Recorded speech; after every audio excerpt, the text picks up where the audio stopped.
Anak, bakit ang aga mong umuwi? May sakit ka ba? Nag-aalalang tanong naman ni Aurora. Nang mapagbuksan ng pintuan ang anak, agad niyang nilapitan ito at hinipo ang noo. Mami, magre-resign na ako.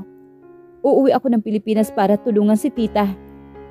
Lulugulugong tura naman ni Almira bago tuluyang pumasok ng kabahayan. Akala ng daddy namin, mahihirapan kaming kumbinsihin ka. Hindi makapaniwalang tura naman ng ginang. Ngunit sa nakikitang hitsura ng anak ngayon, alam niyang labag sa kalooban nito ang naging desisyon. Pero para sa kanya, ay ito ang pinakamainam na gawin upang tuluyan ng mapalayo ito kay Juancho Almeda. Vacation leave lang ang hinihingi ko pero ang walang hiyang lalaking yon talagang sinasagad ang pasensya ko, Mami. Mababaka sa tinig ni Almira ang pagkairita. Ngayon niya napatunayan na tama ang kanyang ina na ang tulad ni Juancho ay hindi marunong magsaalang-alang ng damdamin ng ibang tao. Kaya napakadali para dito na mag-alok ng kasal. Ang tingin nito sa kasal ay parang isang business transaction lamang. Walang ugnayan ng damdamin. Si Juancho na naman. Naiiling si Aurora habang nagsasalita ito. Ano na naman ang ginawa niya sa'yo? Patuloy na wika naman ng ina. Tiningnan lamang ni Almira ang ina at walang paalam na tinungo ang kanyang kwarto. Gusto na niyang sabihin dito ang tungkol sa kalokohang alok sa kanya ni Juancho dahil parang nakikita na niya ang magiging reaksyon nito. Napakunot ang noo naman ni Aurora sa inasal ng anak. Sinundan niya ito upang malaman kung ano ang nangyari at ganun na lang ang galit nito. Inaway ka na naman ba ng lalaking yon? Bungad niya pagkapasok sa kwarto ng anak. Mami, please. Pagod ako. Ayokong pag-usapan ng tungkol doon. Nakikiusap ang tinig ni Almira. Ibinagsak niya ang katawan sa malambot niyang kama at mariing ipinikit ang kanyang mga mata. Umupo sa gilid ng kama ang ginang at marahang hinaplos ang ulo ng anak. Iha, di ba napag-usapan na natin na kahit gaano kaliit ang problema ay dapat pinag-uusapan para hindi na maulit ang nangyari sa atin? Malumanay na pagpapaalala ni Aurora. Magmula nang mawala ang kanilang kabuhayan, ay napagkasunduan ng buong pamilya na hindi dapat maglihim ng bawat isa dahil ayaw na nilang maulit ang ginagawa ng kanilang padre de pamilya. Unti-unting iminulat naman ni Almira ang mga mata at marahang umupo. Mami, he proposed. Tukoy naman niya kay Juancho. Mabilis na napatindig naman ang matanda. Boyfriend mo na ba siya? Mataas na ang boses na tanong nito. May relasyon na pala kayo ng lalaking yon?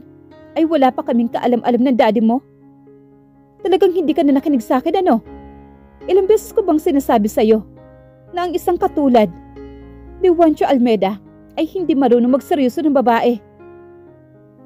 Pagalit na tura naman ni Aurora. Mami, please, huminahon ka. Marahan niyang tinapik ang espasyo sa tabi niya upang paupuin ang kanyang ina. Napabuntong hininga naman si Aurora bago umupo ito. Ang hindi ko maintindihan ay kung bakit hindi mo sinabi sa amin ng daddy mo na may namamagitan na pala sa inyo ng lalaking iyon. Wala kaming relasyon ni Juancho, Mama. Kaya ako nag-resign dahil hindi pa natatapos na Almira ang sasabihin nang muli na namang nagsalita ang ina. Kung ganon, bakit kaniya inaalok ng kasal? May pagdududang tinitigan naman ni Aurora ang anak. Dahil gago siya, Mami. Gusto niya magpakasal sa akin para matakasan ang kanyang fiancé. Nanggigigil na tugon naman ni Almira. Tinanggap mo naman ang alok niya? Of course not. Hindi ganong klaseng relasyon ang pinapangarap ko. Ang gusto ko ay katulad sa inyo ni Daddy. Napakaraming pagsubok ang pinagdaanan ninyo. Pero hindi nagbago ang pagmamahalan ninyo sa isa't isa. Mapait na napangiti ang ginang. Anak, hindi ganun kadali ang pinagdadaanan ko sa daddy mo. Wala lang kayong kaalam-alam na magkakapatid dahil bago ko kayo ipinanganak, ay natutunan na akong mahalin ng papa ninyo. Talaga? Tanging nasambit naman ni Almira. Hindi siya makapaniwala dahil magmula na magkaisip siya, ay nasaksihan niya kung gaano ito kamahal ng kanyang daddy. Yes, kaya natutuwa ako na hindi mo tinanggap ang proposal sa iyo ni Juancho. Pero sa tingin ko, hindi ka niya titigilan kahit wala ka na sa kumpanya ng kapatid niya. Kaya hanggat maaari ay iwasan mo na siya. Pagpapaalala ng ginang sa anak at para masiguro na titigilan na nito ang anak, ay may nabuo siyang desisyon. Kailangan niya makausap ito ng personal. Talagang makakatikim ito sa kanya ng hindi magagandang salita. Alam mo, Mami, kanina parang gusto kong tanggapin ang alok niya para maturuan siya ng leksyon na hindi lahat ng babae ay kaya niyang paikutin. Huwag ka maglalaro ng apoy dahil sa bandang huli ay ikaw rin ang masasaktan. Tama ang naging desisyon mo, anak, at sisiguraduhin ko na hindi ka na niya muling gagambalain pa. Ngayong wala ka ng trabaho, umuwi ka na ng Pilipinas. Naghihintay na sa iyo ang tita mo. Pagkatapos nila mag-usap ay nagmamadaling umalis ang ginang. Kailangan niyang maabutan si Juancho. Ngayon ay sila ang magtutuos ng binatang iyon. Aalamin niya ang totoong dahilan sa pag-aalok nito ng kasal sa anak. Panay ang buntong hininga naman ni Juancho habang nakakuyom ang dalawa niyang kamao. Ito ang kauna-unahang pagkakataon na may tumangging babae sa kanya. At hindi niya matanggap ay mas pinili pa ni Almira ang boyfriend nito. Wala siyang pakialam kung sino man ang lalaking iyon. Ang tanging sisiguraduhin niya ay mapapasa kanya ang dalaga. Iniisip pa lamang niya na may ibang lalaking kasama ito ay parang gusto niyang magwala. Excuse me, sir. Nandito po ang mami ni Almira. Gusto daw po kayo makausap. Magalang natura naman ni Helen habang nakasungaw ito sa pintuan. Napakunot ang noo naman ni Juancho. Nagkaroon na siya ng pagkakataon noon na makaharap ang ginang at masasabi niyang hindi naging maganda ang una nilang inkwentro. Namalayan na lamang niya na nakatayo na ang ginang sa tapat ng mesa niya. Talaga bang hindi mo titigilan ang anak ko? Mahahalata sa boses ni Aurora ang tinitimping galit nito. Sabihin niyo sa akin kung magkano ang kailangan ninyo. Basta hayaan niyo lang na magpakasal sa akin si Almira. Muntik nang mapamura naman si Aurora sa narinig. Buong hinahon niyang hinarap ang binata. Hindi mo kayang bilhin ang anak ko. Kung noon hindi kami pumayag sa gusto mo, ngayon pa ba nasanay na kami sa hirap? Huwag mong ipagpilitan ang sarili mo kay Almira. Hanggat nabubuhay kami mag-asawa, hindi namin mapapayagan na mapabilang siya sa mga babae mo. Nanginginig na galit na wika ni Aurora. Inaalok ko siya ng kasal. Ibig sabihin, handa akong ibigay ang pangalan ko. May pagmamayabang na pahayag naman ni Juancho. Napailing naman si Aurora. Ano ba ang meron sa pangalan mo? You're nothing without your money. Pang-iinsulto naman ng ginang. Napapangiti naman si Juancho habang pinapanood ang reaksyon ng ina ni Almira. Ganito rin ang reaksyon nito nang una silang magkaharap. Ang kaibahan nga lamang noon ay may pabor silang hinihingi sa kanya. Kung ako ang mapapangasawa ng anak ninyo, sisiguraduhin ko na makukuha niya ang lahat ng karapatan bilang isang Almeda. She will be entitled to have the half of my properties. Gusto niyang murahin ang sarili dahil hindi niya alam kung bakit ganito na lamang ang pagnanais niya na makarelasyon sa Almira. Unang kita pa lamang niya sa litrato ni Almira sa opisina ng ama nito ay nagka-interes na siya sa dalaga. Umabot pa nga sa panggigipit niya sa pamilya nito para lamang hayaan siyang makalapit sa dalaga. Kung noon hindi kami pumayag sa kalokohan mo, kahit na ginigipit mo kami, sa mga pagkakautang namin sa bangko ninyo. Sa tingin mo, hahayaan namin mag-asawa na mapasama ang kaisa-isa naming anak? Halos duruin naman ni Aurora ang binata. Muli na naming nanariwa sa isipan niya ang mga sakit na naranasan dahil sa ginawang panggigipit ni Juancho sa kanila. Kakaupo pa lamang nito bilang presidente ng Almeda Bank ay talagang maraming nabagong patakaran sa bangko at hindi nito pinaligtas ang pagkakautang nila. Doon na nagsimula na mawala ang lahat-lahat sa kanila nang hindi sila pinagbigyan sa extension na hinihingi nila. Mrs. Natividad, please sit down first. Pwede naman tayo mag-usap na hindi nagsisinghalan. Pagpapakalma naman ni Juancho. Natatakot din siya na maaaring mapasama ang kalusugan ng matanda ang galit na nararamdaman nito sa kanya. Wala na tayong dapat mapag-usapan. Pumarito lang ako para balaan ka. Natigilan mo na ang anak ko. Simula sa araw na to, hindi na siya magtatrabaho sa kumpanyang ito. Napatuwid naman ang pagkakaupo si Juancho dahil sa huling sinabi ng ginang. Kung totoong hindi na nga magtatrabaho si Almira sa kumpanya ng kapatid, ay mas lalong lalabo na mapa sa kanya ang dalaga. Ano ang gusto niyang gawin ko para payagan niyo akong pakasalan ang anak ninyo? May pagpapakumbaba na sa boses ni Juancho nang muling magsalita ito. Matagal na tinitigan ni Aurora ang binata. Pilit na pinag-aaralan niya ang motibo nito. Kung ipapangako mong mamahalin mo ang anak ko, baka ako mismo pa ang kukumbinsi sa kanya. Pakiramdam naman ni Juancho ay parang nagtayuan ang lahat ng balahibo niya sa ulo. Wala sa bokabularyo niya ang salitang pagmamahal. Kaya imposible ang hinihingi sa kanya ni Mrs. Natividad. Hindi mo kaya, hindi ba? Wala na tayong dapat pag-usapan pa. Kung hindi mo titigilan ang anak ko, ako ang makakalaban mo. Muling pagbabanta ni Aurora. Bago walang lingon-likod, niyang nilisan ang opisina ng binata. Napailing na lamang si Juancho habang pinapanood ang paglabas ng ginang. Kung hindi lamang ito ina ni Almira, ay bakas na bastos na niya ang matanda. Kung kaya lang niyang baguhin ang nakaraan, ay gagawin niya. Inaamin niya sa sarili na naging masyado siyang agresibo noon para patunayan ang kanyang sarili. At isa ang mga Natividad ang naapektuhan sa mga pagkakamali niya.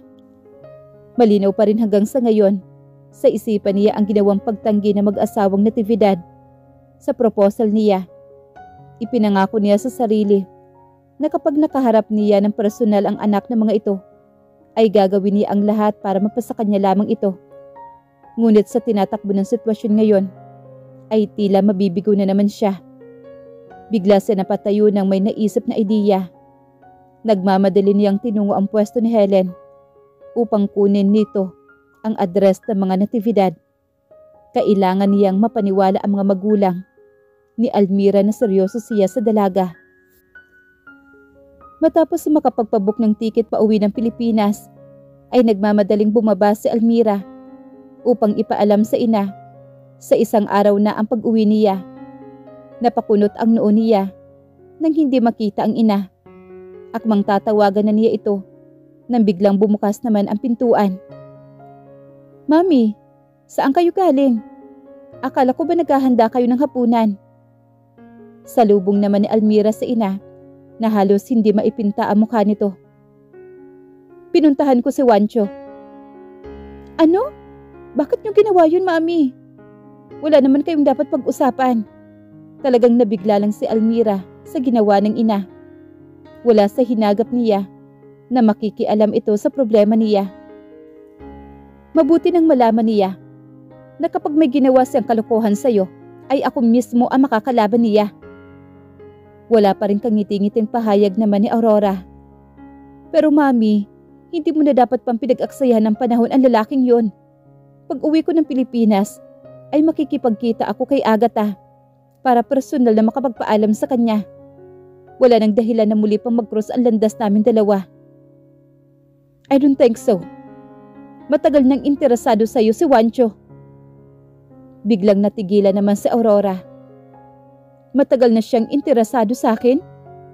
Paano ninyo nalaman? Sinabi ba ninyo sa'yo na? Sunod-sunod na tanong naman ni Almira.